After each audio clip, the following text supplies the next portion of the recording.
కోవు నియోజకవర్గంలోని ఇఫ్కో కిసాన్ సెస్ 870 కోట్ల రూపాయలతో పారిశ్రామిక అభివృద్ధి చెందనుందని, దీనికి కేబినెట్ ఆమోదం లభించిందని ఎంపీ వేమిరెడ్డి ప్రభాకర్ రెడ్డి తెలిపారు. సోమవారం బుచ్చి 12వ వార్డులో శుభ స్వీకరణ నూతన భవన నిర్మాణానికి ఎమ్మెల్యే వేమిరెడ్డి ప్రశాంత్ రెడ్డితో కలిసి భూమి పూజ చేసి శంకుస్థాపన చేశారు. ఈ సందర్భంగా ఆయన మాట్లాడుతూ, రాష్ట్ర ప్రభుత్వం అభివృద్ధి సంక్షేమం సమపాలనలో చేస్తుందని, కోవు నియోజకవర్గంలో ఇఫ్కో కిసాన్ సెస్ ద్వారా అనేక మందికి ఉపాధి లభిస్తుందని అన్నారు. బుచ్చి బాంబే హైవే విస్తరణకు 8.5 కోట్లతో పనులను త్వరలో ప్రారంభిస్తామన్నారు. శుభ స్వీకరణ భవన నిర్మాణానికి ఎంపీ నిధుల నుండి 25 లక్షల రూపాయలు మంజూరు చేయడం జరిగిందని, భవనాన్ని త్వరితగతిన పూర్తి చేసి ప్రజలకు అందించాలన్నారు.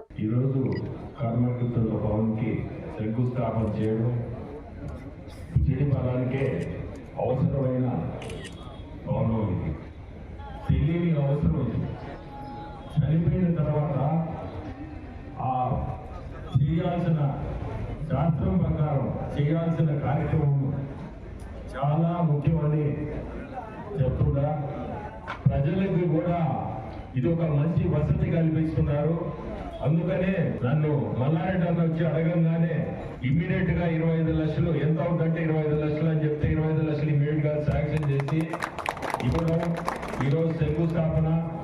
అట్లే ఆ బిల్డింగ్ కూడా ఎంత తొందరగా కట్టే అంత మంచిది, అంత ఉపయోగపడుతుంది. ఇది ఈ గాంధీనగర్ సెంటర్ లో మీకు ఎట్లా ఈ స్థలం వచ్చిందో కూడా ఆ రోజు పాత రోజుల్లో ఇది ఊరు బయట ఉంటుంది. కానీ ఈ రోజు గుచ్చెట్టిపాలెం సెంటర్ లో ఇటువంటి భవనం కట్టి ఈ కర్మ కార్యక్రమాలన్నీ కూడా ఇక్కడ చేయగలుగుతారు. సో మీ అందరికీ చెప్పేది ఒకటే, ఇవన్నీ వసతుల్ని ప్రతి ఒక్కరు కూడా ఆ సమయంలో ఉపయోగించుకోండి. కట్టిన భవనాన్ని మనం ఉపయోగించుకోకుండా ఎక్కడో ఇంటికాడ చేసుకుంటాం లేకుండా ప్రతి ఒక్కరు దీన్ని ఏ టైంలో ఏం చేయాలో ఖచ్చితంగా చేయండి. అంటే ఇప్పుడే చెప్పినట్టు ఆ రోడ్డు విస్తరణ కూడా 8.5 crores శాంక్షన్ అయింది. ఇమీడియట్ గా దాన్ని టేకప్ చేసే దానికి కూడా కన్సర్న్డ్ ఎన్హెచ్ఏ వాళ్ళతో మాట్లాడడం జరిగింది. వాళ్ళు ఇంకా దాన్ని ప్రాసెస్ లో పెట్టి అది కూడా త్వరలోనే పూర్తి చేయిస్తారు. మీ అందరికీ తెలుసు, కిసాన్ సెస్ ఇఫ్కో కిసాన్ సెస్ దాదాపు 2700 ఎకరాలు.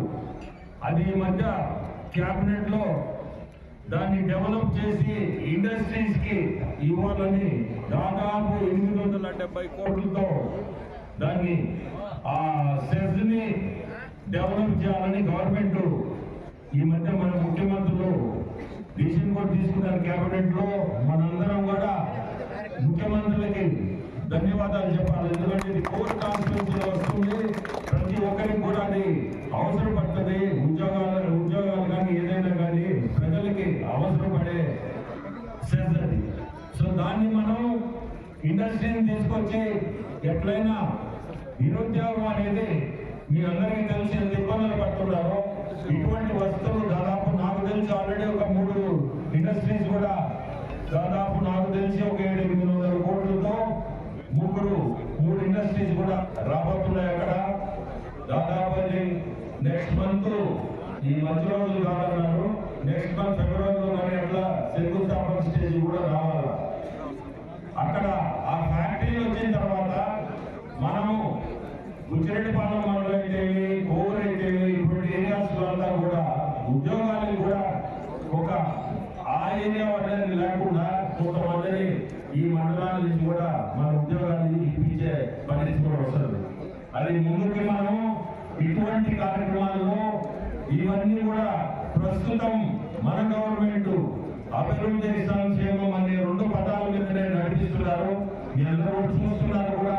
ఆర్థిక ఇబ్బందులు ఉన్నా అభివృద్ధి ఎన్నో చేయాలనే పట్టుదలతో మన ముఖ్యమంత్రులు ముందు తీసుకుంటున్నారు. సో మీ అందరినీ కోరుకునేది కూడా ప్రతి ఒక్కరు కూడా వాళ్ళు చేయగలిగింది వాళ్ళు ప్రతి ఒక్కరు ఒక చేయి ఏంటి మా సైడ్ నుంచి ఏదున్నా మా దగ్గరికి ఎప్పుడు కూడా రావచ్చు.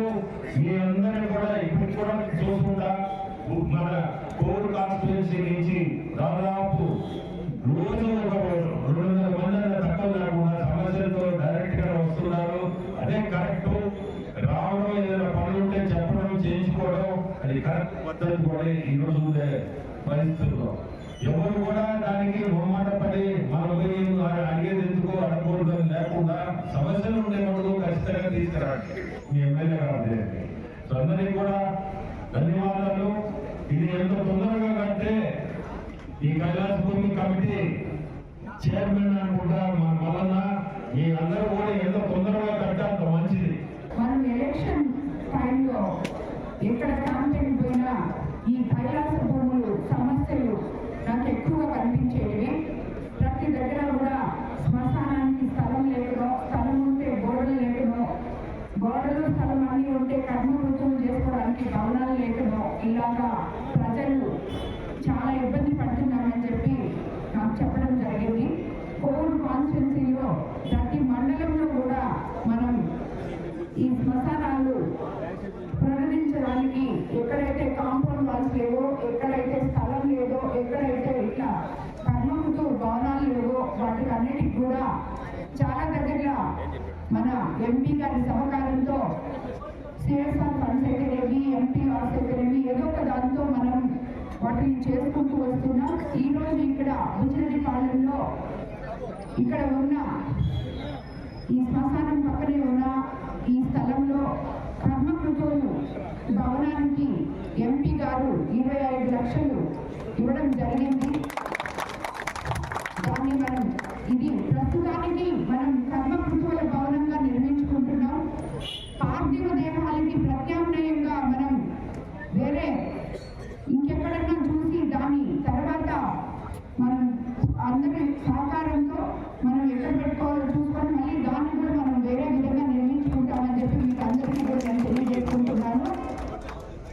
అదేవిధంగా మీకు అందరికీ తెలుసు, మనం అధికారంలోకి వచ్చి 18 నెలలు అయింది. బుచ్చిరెడ్డిపాలెంలో మనం ఎన్ని రోడ్స్ వేసుకున్నామో, ఎక్కడైతే లైట్స్ లేవో పాలన్ని ఇంకా అభివృద్ధికి తీసుకెళ్తాం. అలాగే మన ఎంపీ గారి సహకారంతో మొన్న మనం వైడనింగ్ చేసుకున్న రోడ్డు కూడా 8 కోట్ల రూపాయలు ఆల్రెడీ శాంక్షన్ అయింది. ఆ రోడ్ కూడా ప్రజలు ఇబ్బంది పడుతున్నారని తెలుసు, కానీ వాళ్ళంతకీ వాళ్ళు స్వచ్ఛందంగా వచ్చి ఆ రోడ్ని బాగు చేయండి అని చెప్పి మాకు సహకరించినందుకు అత్యవసర నిధులతోటి ఎంపీ గారిని కోరగా 8 కోట్లు శాంక్షన్ చేపించారు. అది కూడా తొందరలోనే మనం ప్రారంభించుకుంటాం. ఈ కార్యక్రమానికి విచ్చేసిన మీ అందరికీ కూడా ధన్యవాదాలు తెలుపుకుంటూ, అందరికట్ట దగ్గర ఉన్న శ్మశానానికి కూడా కాంపౌండ్ వాళ్ళు చెప్పుకున్నాం, అది కూడా త్వరలోనే చేస్తాం. ఇసుకపాలెం రోడ్ లో ఉన్న మార్చుని స్థలం కూడా దాన్ని చూసి ఒకసారి దాన్ని కూడా సరి చేసి డెవలప్మెంట్ చేసి ప్రజలకి ఉపయోగపడే విధంగా తీసుకొస్తామని కూడా ఇప్పుడు చెప్పాం కదా, మన పార్థివ దేహాల కోసం అని చెప్పి ఒక గది కావాలి అని, అది మనం అక్కడ నిర్మించుకుంటామని కూడా స్థానిక నాయకులు అందరితో మాట్లాడి తప్పకుండా దాన్ని చేస్తామని కూడా మీ అందరికీ మాట్లాడుతున్నాం.